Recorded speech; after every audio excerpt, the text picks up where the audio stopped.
Unrealistic expectations about love can sometimes lead to loneliness, especially around holidays like Valentine's Day. Luckily, Jeanette Schneider, the author of Lore, Harnessing Your Past to Create Your Future, is here with some tips to kind of break free. Yes. Thank you so much and congratulations on the book. It's Thank awesome. you. The cover is very cute as well. Let's talk about how we have this idea, this image in our minds from a young age of expectations that aren't really realistic. Not at all. And I think Valentine's unfortunately shines a light on things that they necessarily shouldn't. We are raised from a very young age to believe that our prince will come. We see these movies, the Disney princesses, and we expect love to look like that. We also receive social generational messaging, advertising, and before we're actually going on our first date, we have this expectation of the exact way love should look. Well, and social media nowadays too, Facebook depression is a thing. You compare yourself to other people and it can just be a downer. Absolutely, and a lot of people look at their lives compared to other, and we've been in a lot of ways programmed to compete with one another, women, for men relationship status, just based on kind of generational and cultural expectations.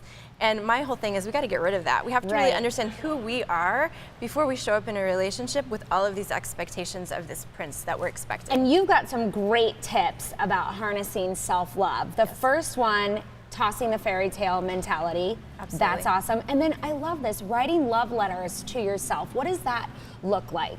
Writing a love letter to yourself helps to almost unblock you from some of your old belief patterns and some of the structures. So you kind of understand what it is that you believe about yourself that's possibly untrue.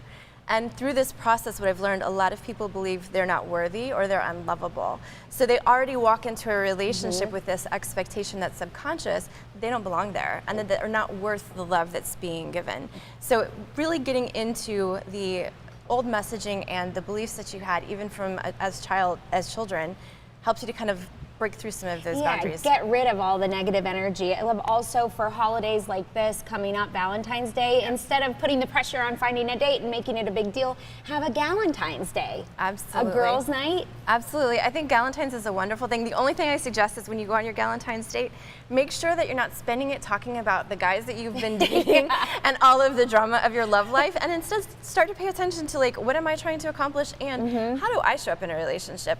And instead of looking for that guy with the dark hair and the great job, pay attention to the characteristics you want him to bring into your life. That's awesome. And then lastly, let's just talk real quickly about healthy beliefs, instilling those in your children. Absolutely. I think that's why the love letters are so important, because you're pulling out old messaging so that you're not transferring that onto your children, making sure that they're not walking into other situations, whether it's work, family, relationships, carrying old messaging that really isn't structured from a place of purity. Jeanette, where can we find your book?